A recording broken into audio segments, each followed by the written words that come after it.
নমস্কাৰ মোৰ প্ৰিয় বন্ধু বান্ধৱসকল, তোমালোকে কেনেকৈ আছা? আশা কৰোঁ ঈশ্বৰৰ কৃপাত তোমালোকে সকলো ভালেই।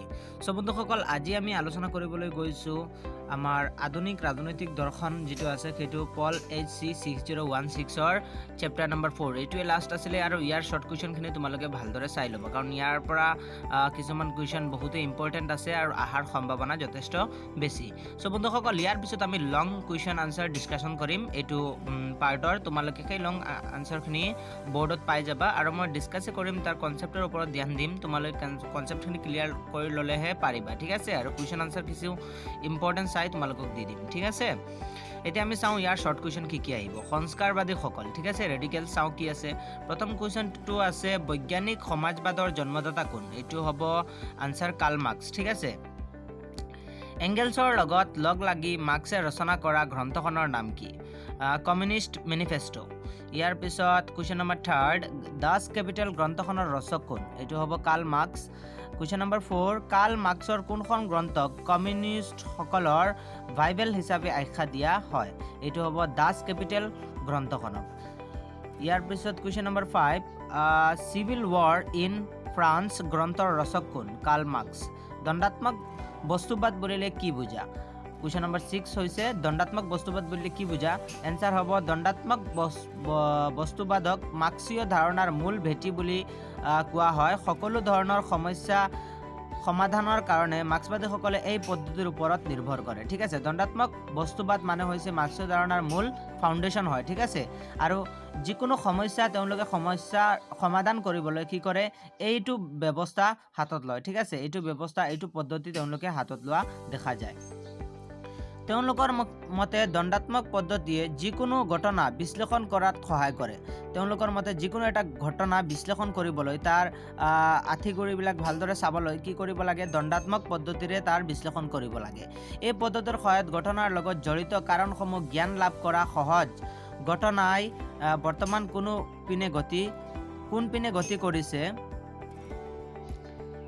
আৰু ভৱিষ্যতে কোন পিনে গতি কৰিব এই সম্পৰ্কেও এই পদ্ধতিৰ সহায়ত জানিব পাৰি, ঠিক আছে? এই পদ্ধতিৰ সহায়ত কি কৰিব পাৰি যে বৰ্তমান কোনো এটা ঘটনা ঘটি আছে আৰু এইটো ঘটনাৰ ভৱিষ্যত কি হ'ব বা কেনেধৰণৰ ইয়াৰ ব্যৱস্থা ল'ব লাগিব, এইবিলাক আদি সকলো বিষয়ে তেওঁলোকে কি কৰে? এই দণ্ডাত্মক পদ্ধতিৰ দ্বাৰা তেওঁলোকে অনুসন্ধান কৰে আৰু বস্তুটো আগতীয়াকৈ গম পায়, ঠিক আছে? ইয়াৰ পিছত চোৱাচোন কুৱেশ্যন নম্বৰ 7, শ্ৰেণী সংগ্ৰাম বুলিলে কি বুজা? মাৰ্ক্সৰ মতে সমাজত দুই শ্ৰেণীৰ মানুহে সদায় বাস কৰে। এক শ্ৰেণীৰ লোক উৎপাদক আহিলা পাতিৰ গৰাকী আৰু আন শ্ৰেণীৰ লোক হৈছে বনুৱা শ্ৰেণী। এই সমাজৰ বনুৱা প্ৰাপ্য মূল্যৰ পৰা বঞ্চিত হয়, ফলত মালিক আৰু বনুৱাৰ মাজত শ্ৰেণী সংগ্ৰাম সৃষ্টি হয়। এই সংগ্ৰামত পুঁজিপতিসকলে পৰাজয় বৰণ কৰিব আৰু শ্ৰমিকসকলে সৰ্বহাৰাৰ একনায়কত্ববাদ প্ৰতিষ্ঠা কৰিব। নিশ্চয় তোমালোকে বুজি পাইছা যে শ্ৰেণী সংগ্ৰামটো তোমালোকে HS ফাৰ্ষ্ট ইয়াৰতো পঢ়ি আহিছা যে শ্ৰেণী সংগ্ৰাম মানে কি? যে সমাজত দুই ধৰণৰ শ্ৰেণীৰ লোক থাকিব, এটা হৈছে পুঁজিপতি আৰু এটা হৈছে উৎপাদক শ্ৰেণী। আৰু কি হয়? এই পুঁজিপতি যি শ্ৰেণী থাকিব এইসকলে কি কৰিব? এই উৎপাদক শ্ৰেণীক সদায় শোষণ কৰি থাকে, তেওঁলোকক ডমিনেট কৰি থাকে, ঠিক আছে? আৰু তেওঁলোকে ওপৰত থাকে আৰু তেওঁলোকৰ উৎপাদক শ্ৰেণীয়ে উৎপাদন কৰে, কিন্তু তেওঁলোকে তেওঁৰ যিখিনি প্ৰাপ্য আছে সেইখিনি প্ৰাপ্যৰ পৰা বঞ্চিত হয় আৰু মালিকসকলে ইয়াৰ সম্পূৰ্ণ লাভ উঠায় আৰু তেওঁলোকে গোটেই বস্তুৰ মালিক হৈ পৰে। আৰু তেওঁলোকে কি কৰে?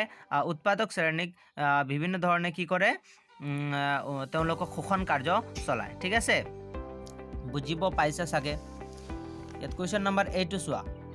কমিউনিষ্ট মেনিফেষ্টো নামৰ গ্ৰন্থখন কাৰ্ল মাৰ্ক্সে শ্ৰেণী সংগ্ৰামৰ সম্পৰ্কে কি আখ্যা আগবঢ়াইছিল? ঠিক আছে, এনচাৰটো হ'ব কমিউনিষ্ট মেনিফেষ্টোত কাৰ্ল মাৰ্ক্সে কৈছিল যে বৰ্তমান সমাজৰ ইতিহাস হৈছে শ্ৰেণী সংগ্ৰামৰ ইতিহাস। আদিৰ সময়ৰ পৰা সমাজ দুই শ্ৰেণীৰ মানুহ বাস কৰিছিল আৰু এই দুই শ্ৰেণীৰ মানুহৰ মাজত সংঘৰ্ষ হৈছিল। এতিয়া কমিউনিষ্ট মেনিফেষ্টো নামৰ গ্ৰন্থখনত কাৰ্ল মাৰ্ক্সে শ্ৰেণী সংগ্ৰামৰ বিষয়ে আগবঢ়াইছিল, ঠিক আছে? তেওঁ কি কৈছে? কাৰ্ল মাৰ্ক্সে কৈছে যে বৰ্তমান সমাজৰ ইতিহাস হৈছে শ্ৰেণী সংগ্ৰামৰ ইতিহাস। এই যে বৰ্তমান সমাজৰ যিখন ইতিহাস সেইখন ক'ৰ পৰা আহিছে? এইটো হৈছে এই শ্ৰেণী, প্ৰথমতে যিটো শ্ৰেণী সংগ্ৰাম চলিছিলে তাৰ হৈছে এই ইতিহাস, তাৰ ইতিহাসে বৰ্ণনা কৰা হৈছে। আদি সময়ৰ পৰা সেই সময়ৰ পৰা মানে পুৰণি সময়ৰ পৰা সমাজত দুই শ্ৰেণীৰ মানুহেই বাস কৰি আছে। এইটো আজিৰ কথা নহয়, বহুত পুৰণা কথা আৰু তাৰ পৰাই কি হৈ আছে? সংঘৰ্ষৰ সৃষ্টি হৈ আছে।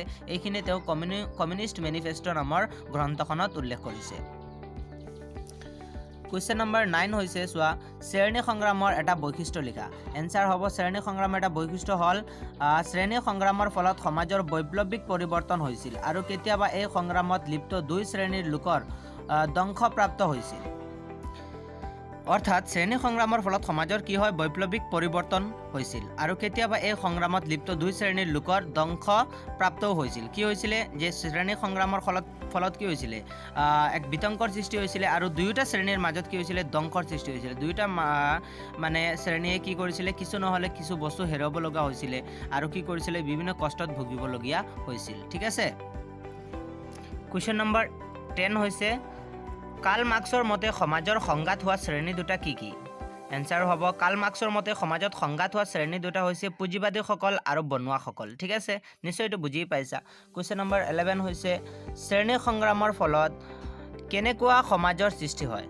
এনচাৰটো হ'ব শ্ৰেণী সংগ্ৰামৰ ফলত শ্ৰেণীবিহীন আৰু ৰাষ্ট্ৰবিহীন সমাজৰ ব্যৱস্থাৰ সৃষ্টি হয়। ঠিক আছে, যদি সমাজত শ্ৰেণী সংগ্ৰাম আৰম্ভ হৈ যায় তেতিয়াহ'লে কি হয় শ্ৰেণী এটা নাইকিয়া হৈ পৰে আৰু ৰাষ্ট্ৰ ব্যৱস্থাও নাইকিয়া হৈ পৰে। ঠিক আছে, আৰু ৰাষ্ট্ৰ এখন নাথাকিলে কোনো এটা সমাজ পৰিচালনা কৰাত যথেষ্টখিনি সমস্যাৰ সৃষ্টি হয়, তাৰ পৰা যথেষ্ট সমস্যাই দেখা দিয়ে আৰু ৰাষ্ট্ৰত বহুতো ব্যাঘাত দেখিবলৈ পোৱা যায়, বিশৃংখলতাই দেখা দিয়ে। ঠিক আছে, ইয়াৰ পিছত তোমালোকৰ কুৱেশ্যন নম্বৰ 12 আছে কোনটো শ্ৰেণীৰ লোকে সামগ্ৰী উৎপাদন কৰে?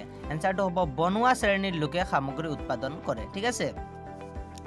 কুৱেশ্যন নম্বৰ 13 শ্ৰেণী সংগ্ৰাম তত্ত্বৰ এটা অখুৱা লিখা। এই যে শ্ৰেণী সংগ্ৰাম তত্ত্ব আছে তাৰ এটা অখুৱা লিখিবলৈ হৈছে। এনচাৰ হ'ব শ্ৰেণী সংগ্ৰাম তত্ত্বৰ ফলত পুঁজিবাদৰ পতন ঘটিব আৰু এখন শ্ৰেণীবিহীন সমাজ প্ৰতিষ্ঠা হ'ব। ঠিক আছে, ইয়াত কৈছে যে শ্ৰেণী সংগ্ৰামত এটা অখুৱা দিব লাগে আৰু তাত হৈছে যে শ্ৰেণী সংগ্ৰামৰ ফলত কি হয় পুঁজিবাদীসকল যিসকল পুঁজিবাদী আছে তেওঁলোকক কি হ'ব পতন ঘটিব, অৰ্থাৎ সমাজত ধনী শ্ৰেণীৰ লোকৰ কি হ'ব পতন ঘটিব আৰু এখন শ্ৰেণীবিহীন য'ত নেকি কোনো শ্ৰেণী নাথাকে উচ্চ নিচ বুলি কোনো শ্ৰেণী নাথাকে তেনেকুৱা এখন সমাজ প্ৰতিষ্ঠা হ'ব।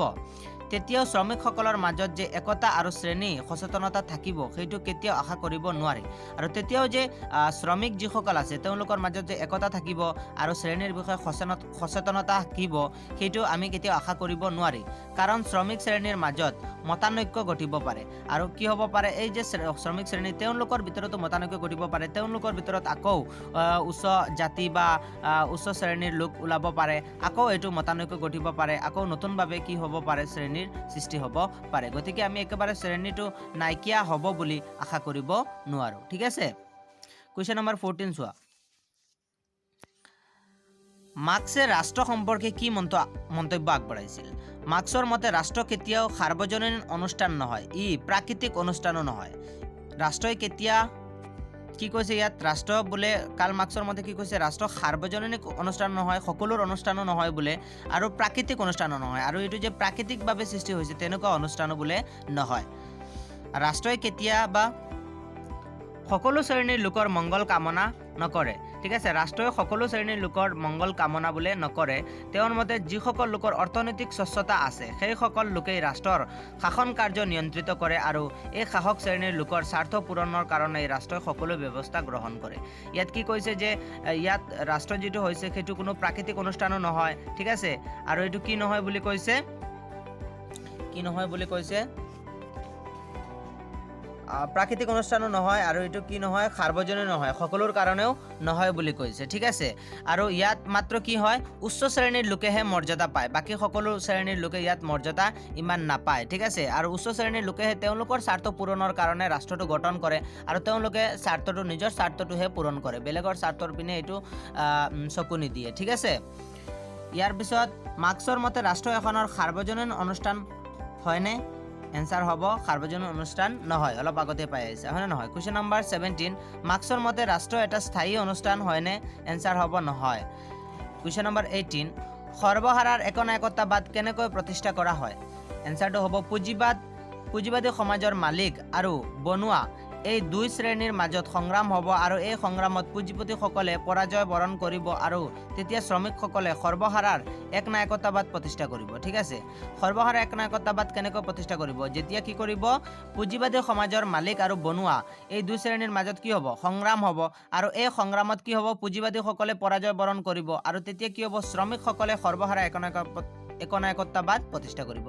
তাৰ মানে সমাজত সংগ্ৰাম হ'ব পুঁজিবাদী আৰু বনুৱাসকলৰ মাজত, আৰু সংগ্ৰামৰ পিছত কি হ'ব, পুঁজিবাদীসকল হাৰি যাব আৰু বনুৱাসকল জিকি যাব। তেতিয়া কি হ'ব, বনুৱাসকলে মিলি বা শ্ৰমিকসকলে মিলি কি কৰিব, একনায়কত্ববাদ প্ৰতিষ্ঠা কৰিব। অৰ্থাৎ তেওঁলোকে সকলো ব্যৱস্থা হাতত ল'ব আৰু তেওঁলোকে কি কৰিব, শাসন কাৰ্য চলাবলৈ আৰম্ভ কৰিব। ঠিক আছে, আৰু তেওঁলোকে প্ৰতিনিধিত্ব কৰিব। আজিৰ অন্তিম কুৱেশ্যনটো, লাষ্ট কুৱেশ্যন তোমালোকে চাই ল'বা। ঠিক আছে, আলেকজেণ্ডাৰ কোলুণ্টাই কোন আছিল? আলেকজেণ্ডাৰ কোলুণ্টাই ৰুছিয়াৰ এজন বৈপ্লৱিক ব্যক্তি, ৰাজনীতিবিদ আৰু কূটনীতিবিদ আছিল। তেওঁ বালছেভিক দলৰ এগৰাকী উৎকৃষ্ট মহিলা আছিল। আলেকজেণ্ডাৰ কোলুণ্টাই মন্ত্ৰীসভাত এগৰাকী সদস্য হৈ পৰিছিল। ঠিক আছে বন্ধুসকল, এইখিনি তোমালোকে ভালদৰে চাই ল'বা, কাৰণ এইখিনি তোমালোকৰ কাৰণে যথেষ্ট প্ৰয়োজনীয় কুৱেশ্যন আনচাৰ হয়। শ্বৰ্ট কুৱেশ্যনৰ ভিতৰত এইবিলাক আহি থাকে আৰু এইবিলাকেই আহিব। তোমালোকে যদি ভাল মাৰ্কছ পাবলৈ বিচাৰা তেতিয়াহ'লে এইখিনি চাই ল'বা, আৰু তোমালোকে মোৰ চেনেলটো ছাবস্ক্ৰাইব কৰিবলৈ নাপাহৰিবা। কাষতে থকা বেল আইকনটো দবাই দিবা, কাৰণ মই তোমালোকৰ কাৰণে পৰীক্ষাৰ আগলৈকে ভিডিঅ'খিনি দি থাকিম, যাতে তোমালোকৰ সহায় সহযোগ হয়। ঠিক আছে বন্ধুসকল, ভিডিঅ'টো চোৱাৰ বাবে অশেষ ধন্যবাদ জ্ঞাপন কৰিলোঁ।